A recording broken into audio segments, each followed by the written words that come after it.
So hello friends, स्वागत करता हूं आप सबका दोबारा से रिवाइव कोडिंग में। और आज हम देखेंगे कि हम नेक्स्ट.जेएस के अंदर एरर्स किस तरह से हैंडल करते हैं। ठीक है यार, इसके लिए मेरे को सबसे पहले एक ऐसा राउट खोजना पड़ेगा जिसमें एरर नहीं है। ठीक है, फॉर एग्जांपल हम मान लो प्रोडक्ट्स वाला राउट ले लेते हैं। ठीक, प्रोडक्ट्स वाले राउट के अंदर ये page.tsx नाम की जो फाइल है इसी को ले लेते हैं। ठीक, तो अपने यूआई पे एक बार जाते हैं और देखते हैं कि क्या मैं अगर प्रोडक्ट्स पे क्लिक करता हूँ तो यहाँ कोई एरर आ रहा है क्या। तो यार कोई एरर नहीं आ रहा है ना, और हमारा प्रोडक्ट्स वाला पेज आराम से लॉगिन हो रहा है। ठीक है, अगर मैं इस फर्स्ट प्रोडक्ट पे क्लिक करूँ तो कोई एरर आ रहा है क्या? तो नहीं आ रहा, राइट। तो बेसिकली चलो हम काम करते हैं, ये जो अगर मैं फर्स्ट प्रोडक्ट पे क्लिक करूँ या फिर किसी डिटेल पेज पे क्लिक करता हूँ, ठीक, तो मैं क्या चाहता हूँ, मैं मान लो इस जगह पे कोई एरर जनरेट कर देता हूँ। ठीक है, तो हम एरर जनरेट भी कर सकते हैं, आपको पता तो होगा ही, राइट। तो चलो हम एक काम करते हैं, इस प्रोडक्ट आईडी वाले पेज के अंदर आते हैं और इस page.tsx पे क्लिक करते हैं। ठीक है, और यहाँ मैं एक एरर जनरेट करता हूँ। ठीक है, अब एरर जनरेट करने के लिए मैं एक सिंपल सा फंक्शन बना लेता हूँ। ठीक है, और जो कि एक रैंडम नंबर जनरेट करेगा। ठीक, तो मैं एक फंक्शन बनाता हूँ जनरेट रैंडम नंबर नाम से, राइट। सो हमने यार यहाँ एक नम नाम का वेरिएबल ले लिया। ठीक है, और यहाँ हम math.random की मदद से हम बेसिकली एक रैंडम नंबर जनरेट करेंगे। ठीक है, और फिर इसे रैप कर देंगे math.float के अंदर। ठीक है, math.float के अंदर, राइट। और हम यहाँ क्या कर देंगे, इसको इंटू कर देंगे। अब मान लो इंटू तो मैं किसी में नंबर से कर सकता हूँ। ठीक है, तो फॉर एग्जांपल मैं जनरेट करना चाहता हूँ एक नंबर जो कि 100 से n के बीच में आता हो। ठीक है, मतलब 0 से n के बीच में आता हो, राइट। तो मैं यहाँ क्या ले लूँगा, मैं एक n वेरिएबल ले लूँगा और जो भी मैं n वेरिएबल्स के अंदर पास करूँगा ना, ठीक है, उसी से मैं इसको मल्टीप्लाई कर देता हूँ। ठीक, और मैं यहाँ इसका टाइप डिफाइन कर देता हूँ कि भाई जो n होगा वो मेरा नंबर होगा। ठीक है, सिंपल। अब हम इस जनरेटर फंक्शन को यूज़ करना है। ठीक है, तो कहाँ करेंगे यार, हम इस जनरेटर फंक्शन को यूज़ करेंगे, बट यहाँ से कुछ रिटर्न भी तो होना चाहिए, राइट। तो मैं यहाँ से क्या करता हूँ, मैं यहाँ से रिटर्न कर देता हूँ इस नम को।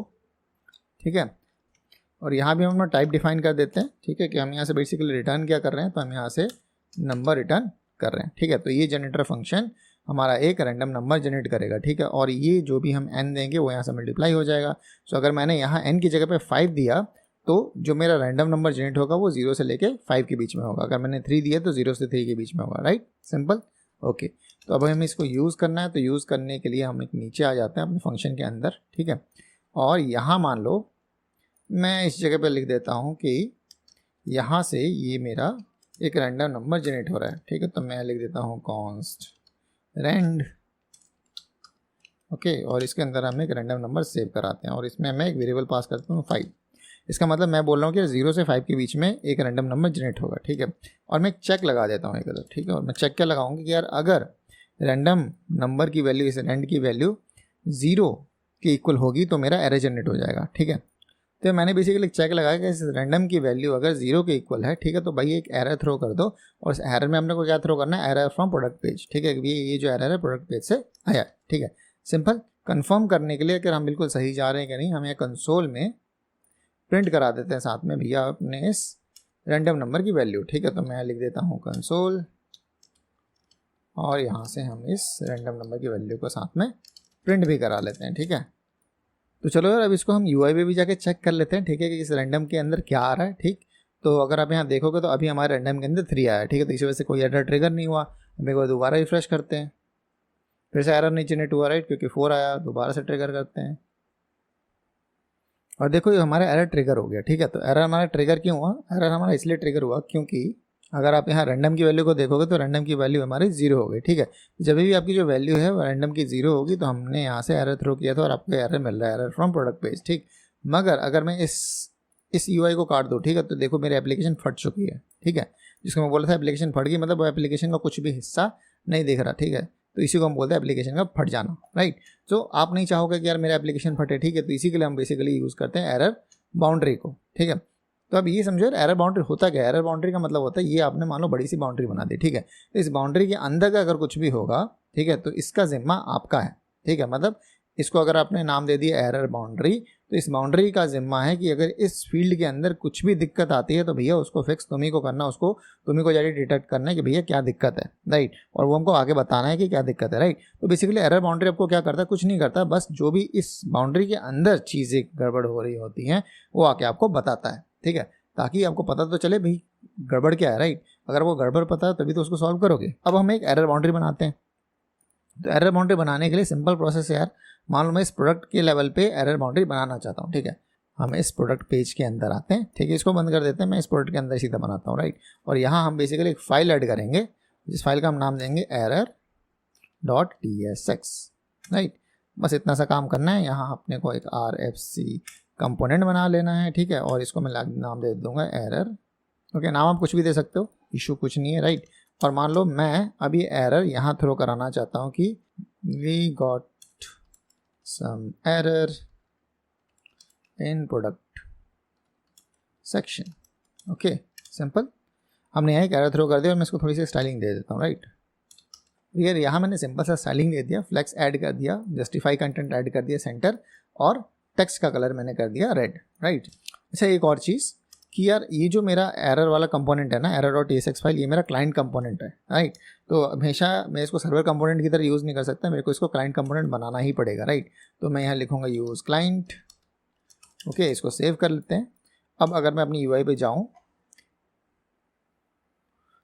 तो देखो अभी रैंडम इक्वल्स टू 0 आ गया, और आप यहाँ देखो we got some error in product section, ठीक है। तो ये एरर बाउंड्री का खेल हुआ। अब अगर आप ध्यान दोगे ना तो हमारा एप्लीकेशन फटा नहीं है, राइट। क्या नहीं हुआ, हमारा एप्लीकेशन फटा नहीं है। मतलब ये देखो पूरा का हमारा नैप बार भी दिख रहा है, ये हमारा फुटर भी दिख रहा है, ये मेरा प्रोडक्ट का नैप बार भी दिख रहा है, ठीक है, सारी चीज़ें दिख रही हैं, बस ये एरर यहाँ आके डिस्प्ले हो रहा है, ठीक है।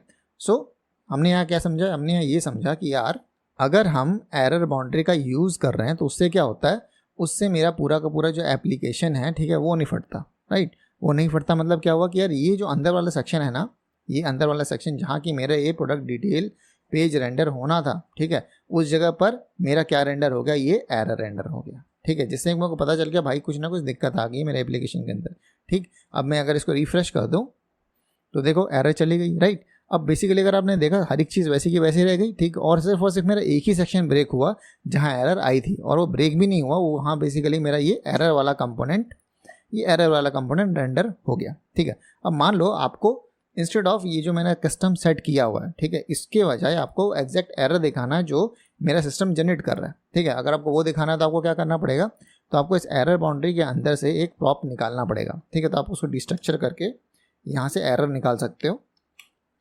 तो इसके लिए हम लिखेंगे एरर, राइट। और हमें इस एरर का टाइप भी देना पड़ेगा, राइट। तो हम यहाँ लिखेंगे एरर का भाई जो टाइप होगा वो होगा एरर, राइट। तो एरर का टाइप क्या होगा, एरर, ठीक है। और हम यहाँ से इस हमने जो सेट किया था एक टेक्स्ट, इसको हटा के हम यहाँ error.message रेंडर कर सकते हैं, ठीक है, सिंपल।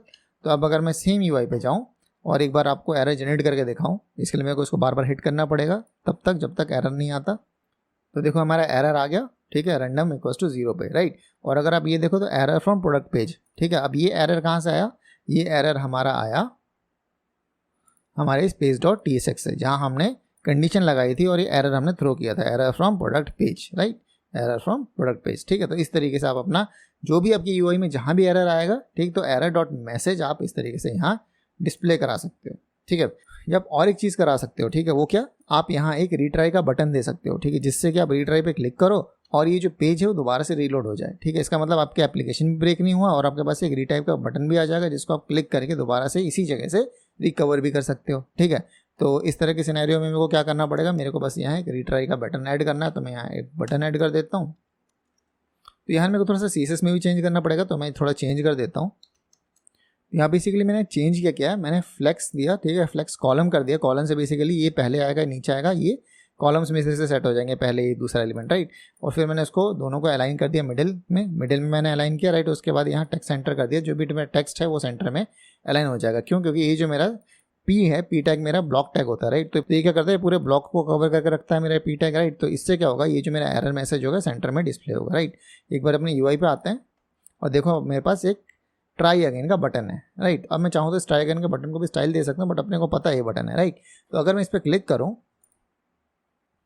तो होना क्या चाहिए था यार, ये मेरा पूरा कंपोनेंट दोबारा से रीफेच होना चाहिए था। अब ट्राई अगेन क्यों नहीं काम किया, क्योंकि यार अपन इस बटन के क्लिक पर कुछ करा थोड़ी रहे हैं, राइट। तो मेरे को बेसिकली क्या करना पड़ेगा, मेरे को लिखना पड़ेगा भैया अगर ऑन क्लिक, अगर इस पर कोई क्लिक करे तो हमें एक फंक्शन रन करा दो, ठीक है। तो बट फंक्शन होगा क्या, तो हमारा फंक्शन यहाँ से हम एक रीसेट नाम का फंक्शन इंपोर्ट करेंगे, ठीक है। अभी रीसेट नाम का फंक्शन आएगा कहाँ से, तो ये रीसेट नाम का फंक्शन हमें खुद ही एरर बाउंड्री देता है, ठीक है।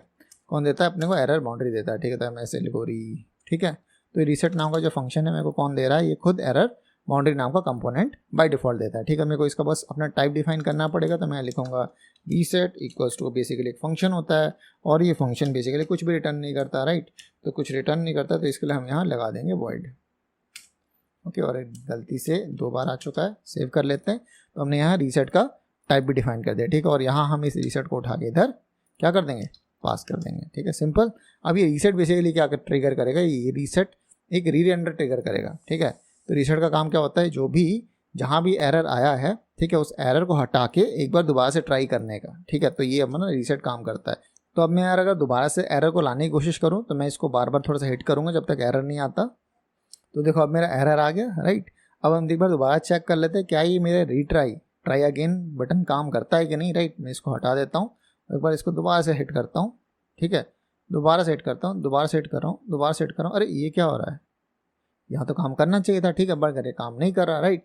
अब ये रीट्राई काम क्यों नहीं कर रहा, तो रीट्राई यार इसलिए नहीं काम कर रहा क्योंकि ये जो रीट्राई है ये अपने इस एरर वाले ब्लॉक को तो रिफ्रेश करने की कोशिश कर लेता है, ठीक है, कि भैया मैं इसको दोबारा से रिफ्रेश कर लूँ, मगर ये अगर मैंने यहाँ एक सर्वर कंपोनेंट बना के रखा है, ठीक है, तो उसके साथ ये थोड़ा सा काम नहीं कर पाता। क्यों नहीं कर पाता, क्योंकि ये अपने कंपोनेंट को तो रीरेंडर कर ले रहा है, ठीक है, मगर ये सर्वर कंपोनेंट को रीरेंडर नहीं कर पाता, ठीक है। सो यार इसी चीज़ को हम अभी नेक्स्ट वीडियो में देखेंगे कि मैं यहाँ किस तरीके से इसको कन्फिगर करूँ रीट्राई वाले बटन को या ट्राई अगेन वाले बटन को, ताकि ये मेरा सर्वर कंपोनेंट के साथ भी काम करे। सो यार अभी तक आपको अगर सारी चीज़ें अच्छी लग रही हैं तो यार प्लीज़ जाके वीडियो को जल्दी से जाके लाइक कर दो। जो भी आपके डाउट्स हों वो मेरे को कमेंट सेक्शन में ज़रूर बताना, ठीक है, मैं उसका ज़रूर आंसर करूँगा। और मोस्ट इंपॉर्टेंट चीज़, ठीक है, चैनल को जाकर जल्दी से सब्सक्राइब कर दो ताकि मेरी आगे आने वाली सारी वीडियोस आपको टाइम टू टाइम मिलती रहे, ठीक है। तो चलो यार इस वीडियो के लिए इतना ही, मिलते हैं अपने नेक्स्ट वीडियो में, तब तक के लिए have a nice day and good bye.